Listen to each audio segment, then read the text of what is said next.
a lot of tradespeople can be sort of stuck in their old ways as well, but there's a huge part where you're like, what's the next new thing going to be? Where do I need to be? Hell of an undertaking. It's 2 stories. Well, it's being built at the moment, so it's being built outside the NEC. Okay. As a trial run. I'm of the age where if you're meeting people for the first time, you're trying to do business, you need to go and speak to them. Yeah. You don't go to a pub virtually, do you? Involved. Yeah, exactly. Yeah. Installer show. Yeah, the Glastonbury of the trades. Yeah.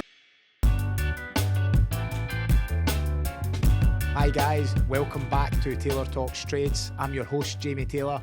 If you haven't already, please subscribe to the channel and help us become the #1 podcast for trades. In today's episode, I'm joined with Mike Costain, the Managing Director of Installer Show. He's letting us know where the show started, where it is now, and even where it's going over the next 5 years. He's calling it the Glastonbury Festival for Trades. So if that doesn't excite you, I don't know what will. If you'd like to attend the show, then it is free, and we'll put the link in the description so that you can attend. Let's get into the show. Hi Mike, welcome to Taylor Talks Trades. Thank you very much. So I've got you here today. We're going to be speaking about Installer Show, which is coming up soon. And I would just like to go back a bit though and see how you got into the sort of events, media space and... Yeah. Well, we can touch on installers. We get into the depths of the Installer Show very soon. But yeah, I've been running events for a long time now, 25 years or so, mostly in small businesses, in construction, security, and now the Installer Show. So yeah, I've got a background in, I suppose, providing events that an industry or a sector really values. Yeah. And I've got a real scale. Yeah, because I always usually say, how did you get into the trade? So like, how did that almost become your trade? Yeah, no, good question. So I fell into it. I suppose like a lot of people do within the trade sector. Yeah. I fell into it. My then girlfriend, now wife, and I met at university. And the first one who got a job, the other one had to follow. I was useless. She was good. She got a job first, and I followed her down to London. Sadly, the streets weren't paved with gold, and I got into media. Yeah. And then the small company that I worked for launched an event, and I was quite good at it.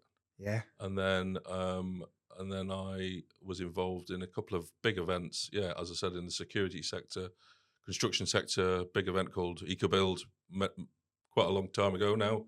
Which was a 40-odd thousand people, 1,000 exhibitor event, big event in the UK. Wow. And then got involved in the Installer Show in 2019 and invested with the founder, and the rest is history. It's a fantastic project. And how do you deal with the overwhelm of something like this? Because when I think of, like, I've put on, like, I'm talking minuscule events, like half a dozen people to come along and visit our place and something like that, or when you're saying like 40,000, and then obviously there's like 800 plus exhibitors going to Installer Show. There's 3 halls. There's so much happening. Like that. Just like how do you sleep at night with all that? Yeah, no, good question. And I sleep better now than I did a few years ago. That's for sure. I suppose we've got processes. We've got a bigger team in place. And we talked about it when we chatted earlier. This event has now got a bit of a life of its own. Yeah. When I first got involved, the event was quite a niche event in the heating and plumbing space. It's now, as I said, it's now 30,000 people. It's now 800 exhibitors, 3 halls, the NEC. It's a big sort of festival like. Yeah. Something event. For everyone. Yeah, no, it is. And going back to answering your question, how does it all come together?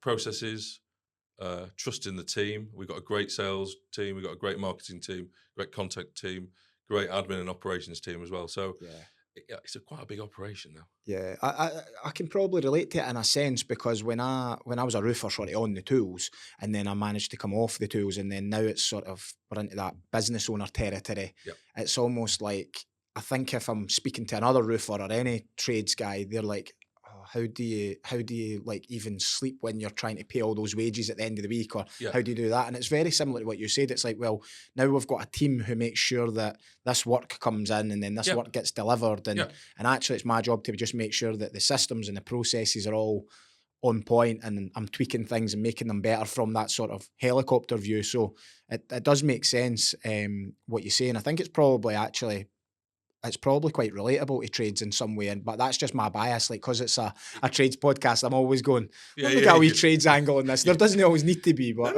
no. But there are similarities. You know, there was 5 people working on the show in 2019. There's now close to 35 people. Yeah. So you know, we've invested in people. You've got to put processes in place. You can't do it all yourself. Yeah. Because you don't sleep. Yeah.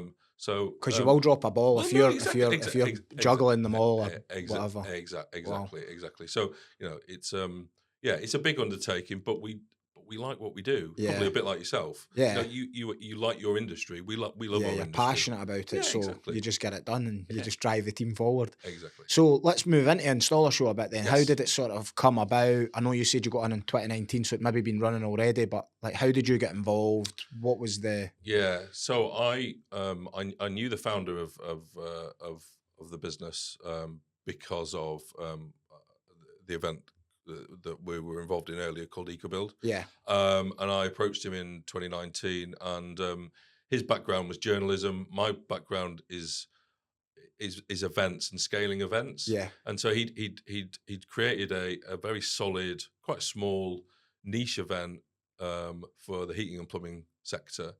And I suppose the combined sort of his brains and my sort of heavy lifting have created an event now that has really scaled. And I suppose COVID, although you know tradespeople were doing the work, we weren't. Yes. But we did a lot of work on market dynamic data, media, content, and that stood us in good stead when we came out of COVID and people could then get together again.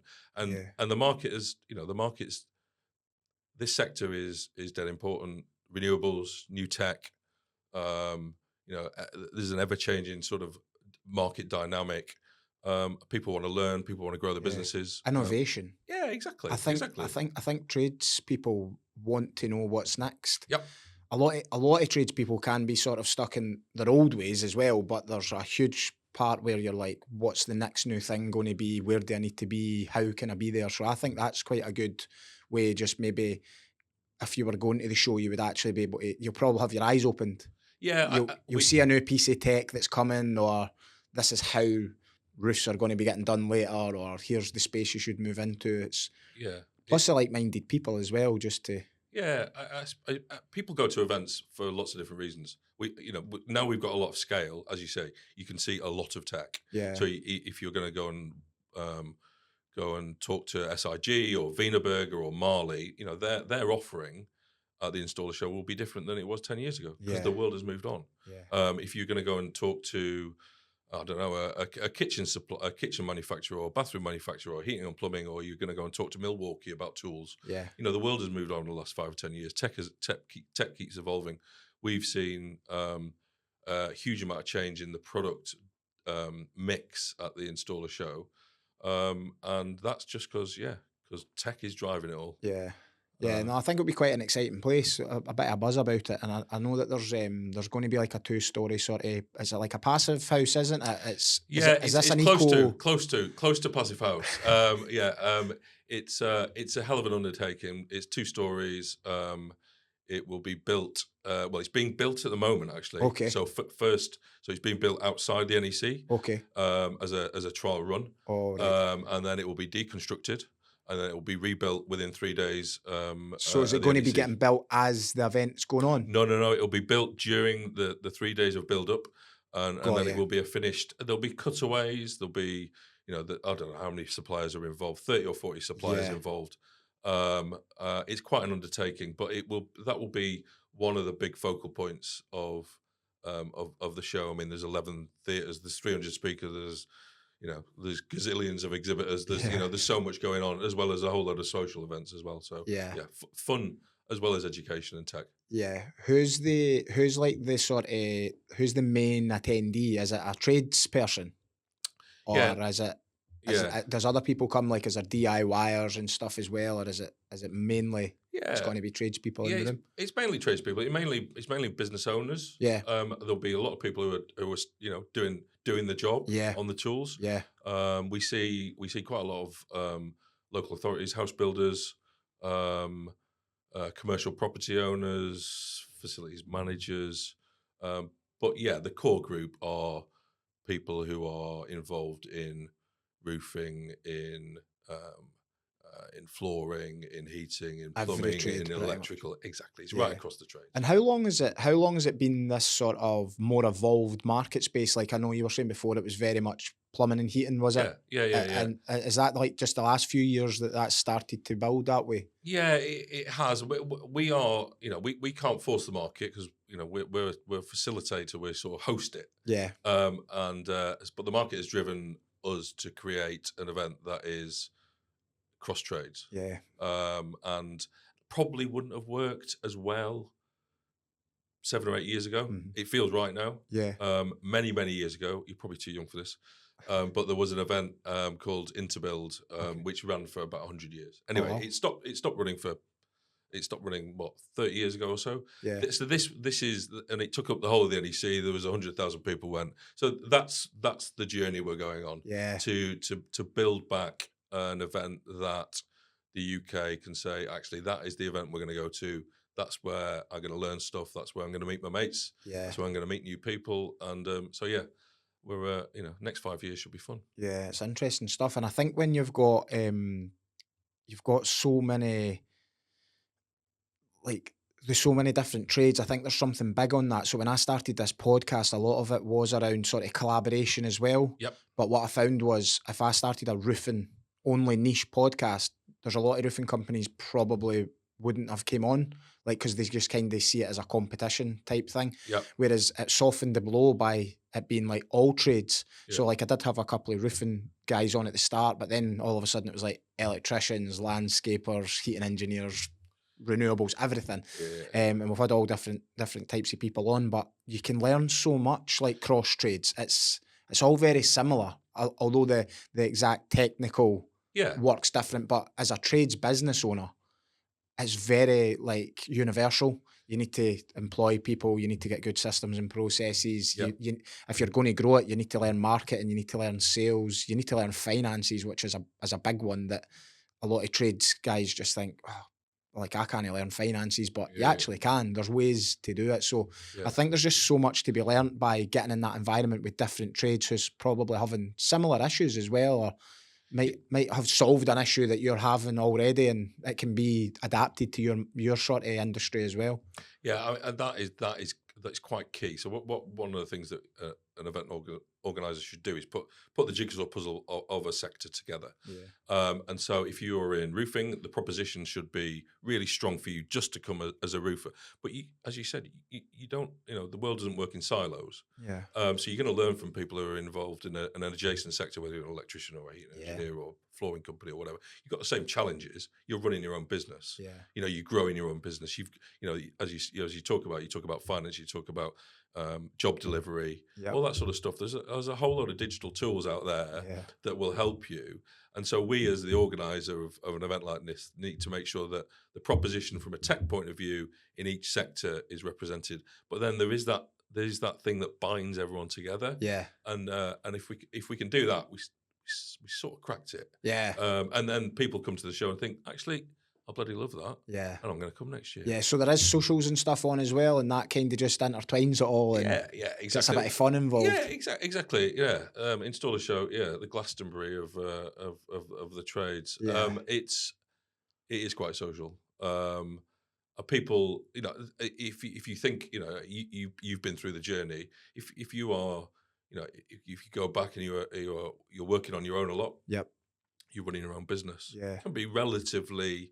You're in your own space. Yeah, so coming into something like this, it's a lonely place to be. Exactly. Even when, like, I can even vouch for, like, I've got 40 staff, and then so many, like, there's subcontractors on the periphery of that, suppliers. Yeah. You'd think you're maybe at any given time you're maybe surrounded by like 60, 70 people that you're in contact with.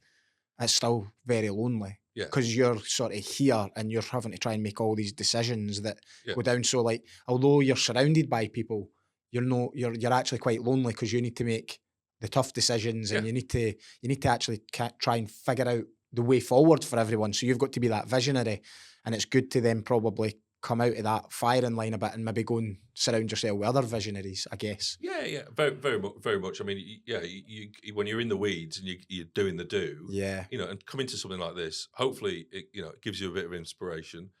As I said earlier, hopefully you meet your mates. yeah, You'll meet people you've never seen before. yeah, You get introduced to people. So yes, socials, awards, food, drink, and entertainment. We got it's 10th anniversary of the event, so we got a band on the Wednesday evening, which is free for everyone to come and have a drink and celebrate. yeah. Got DJs on the second day in the evening. Nobody will make the Thursday then. Well, maybe it's a slower start on the Thursday. Yeah. Ease themselves in. Exactly. But no, I mean, loads of people are starting to come to the installer show for 2 or 3 days because of its scale, Yeah, and because you're going to learn stuff, and it's a bit of fun. yeah, Because you don't want to go to an event and it's stayed. yeah. You want to go to an event and enjoy it. And And there's like lots to do. So there's the social, but there's also like educational. You'll learn things as the day goes on. You'll meet new friends. You'll meet people that you've probably seen online that Yep. that you've followed for years, Yep. but never actually met. So it's an opportunity to meet those people as well. I think the flip side of what I was saying there, having the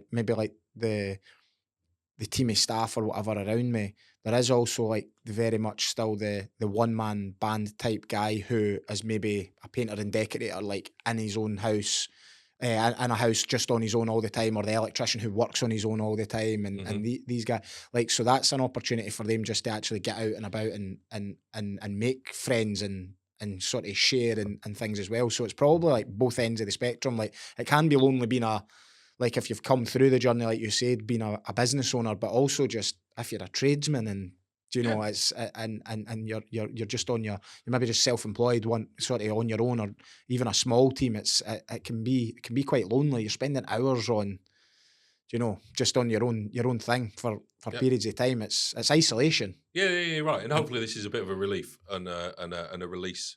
And like-minded people that you recognise, fun stuff going on. Yeah. You'll learn stuff.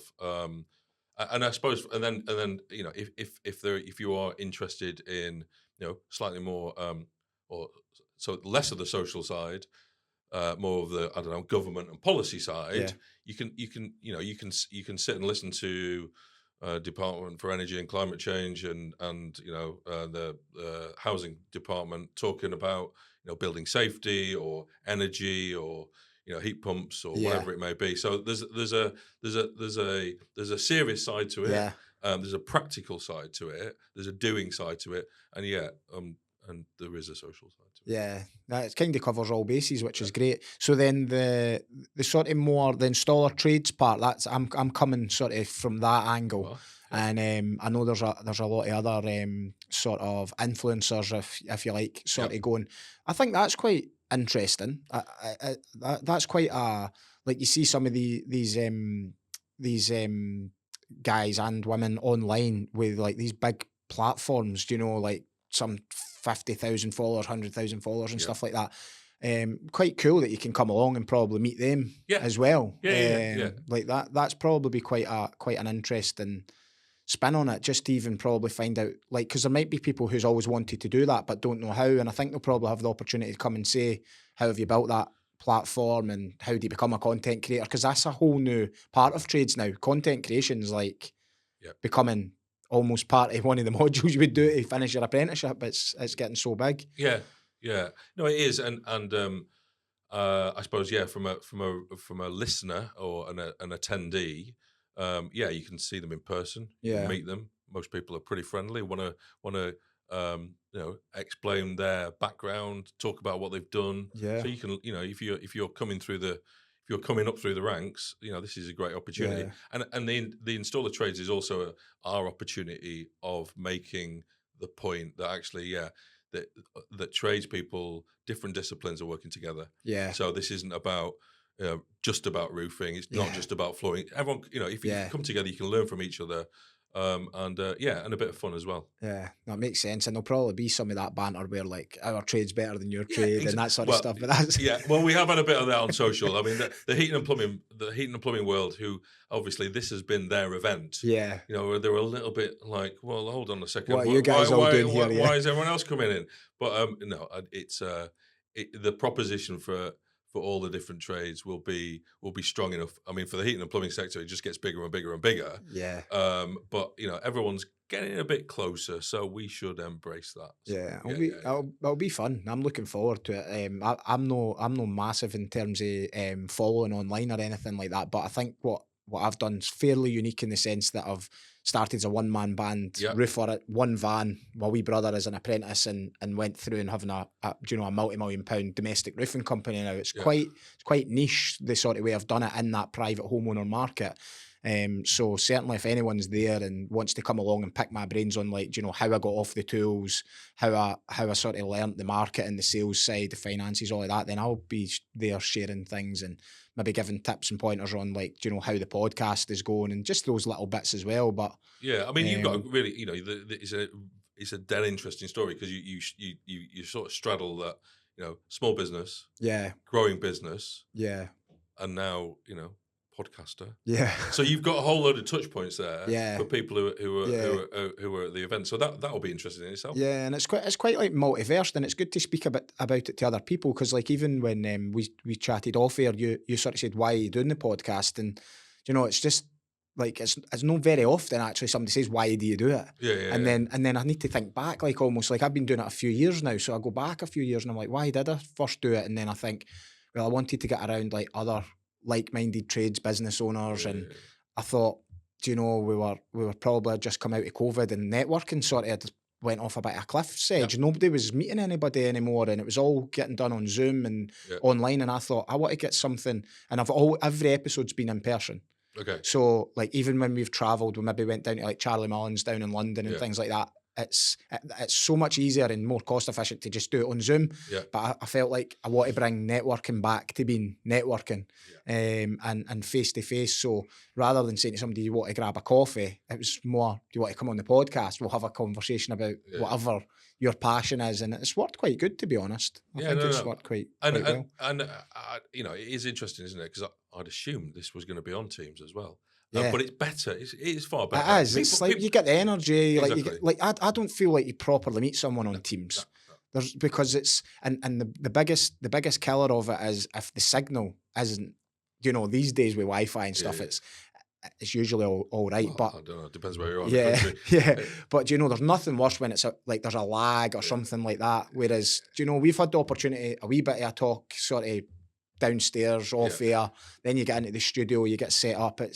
I just think in person just so much better. I mean, I'm of the age where if you're meeting people for the first time, or you're trying to do business with people, or you're trying to get to know people, you need to go and speak to them. You don't go to the pub virtually, do you?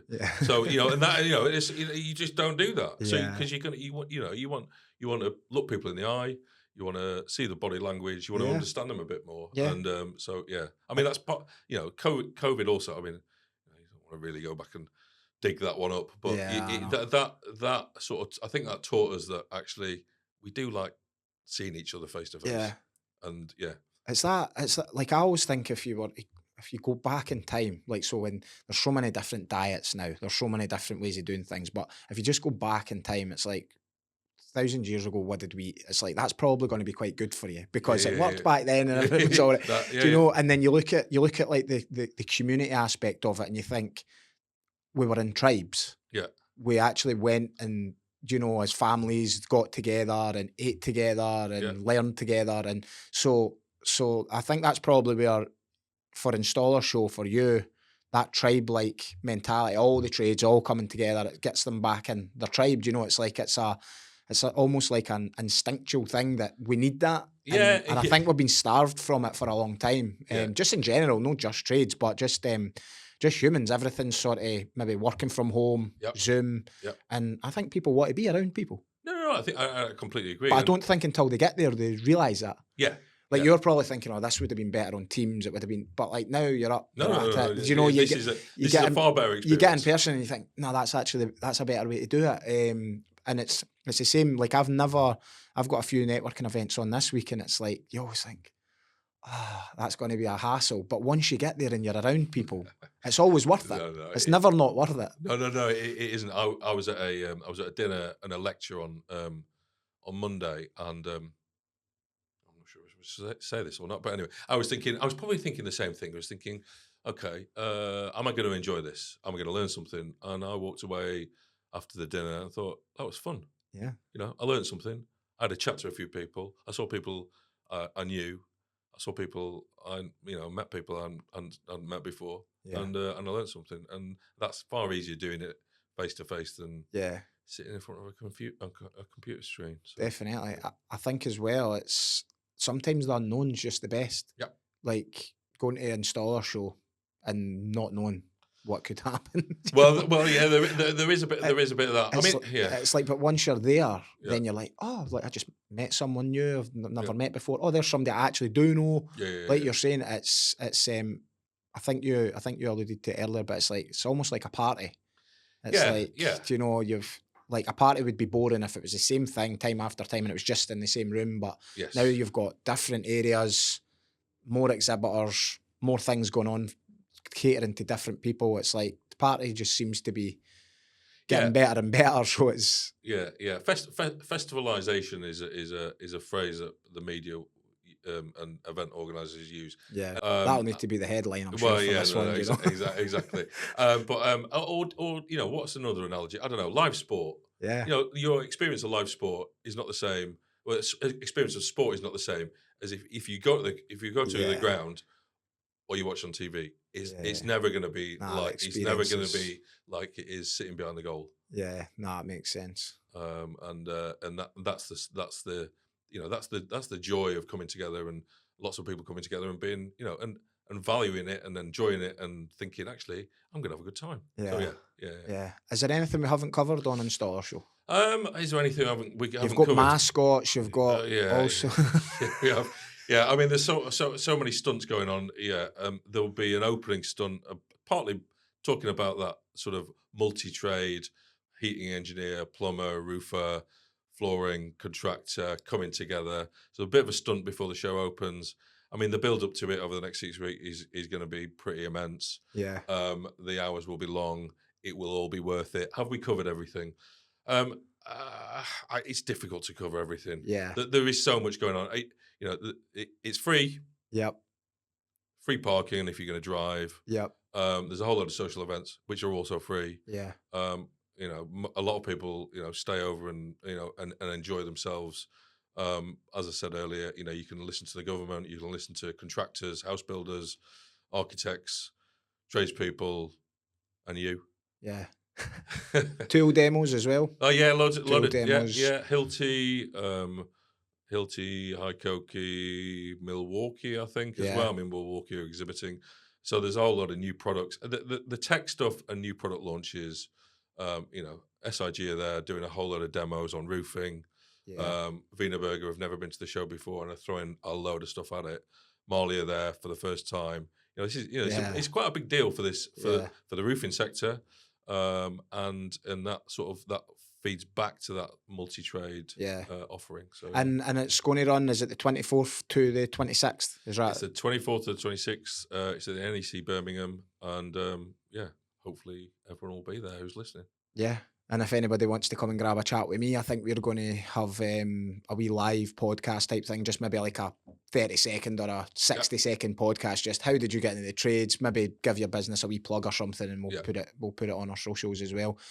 And what's I sort of always finish my episodes usually with like, what does the future kind of hold? So maybe, is there any insight? Like, I know it's maybe mad to say, but like, have you even thought about next year's show or like what the future is? It's like In fact, we are. So we're doing the floor plan for 2026. That will be ready on Friday. Wow. We've got dates for 27, 28, and 29. It will be more. I mean, it will be bigger next year. Commitment has already come through from a lot of the suppliers. Yeah. So this is a big thing. It's an ongoing. It's not going anywhere. The 5-year plan is in place. Yeah. I mean, it's not just bigger and better. We've got to evolve it. It's like any business, isn't it? Yeah. It's got to keep changing and keep evolving. But you know, there's hundreds of thousands of people out there. You know, we've got a big skills gap. We've got apprentices coming through. Yep. There's a whole load of stuff that we can help this industry with, and it's 3 days of everyone coming together. It's exciting. Yeah. Well, thanks for coming on and sharing that, mate. And I'll see you there. Excellent. Good man. Thanks very much. Cheers. Thank you. Thanks for watching the episode, guys. I really appreciate all your support. If you can, please subscribe to the channel and help us become the #1 trades podcast.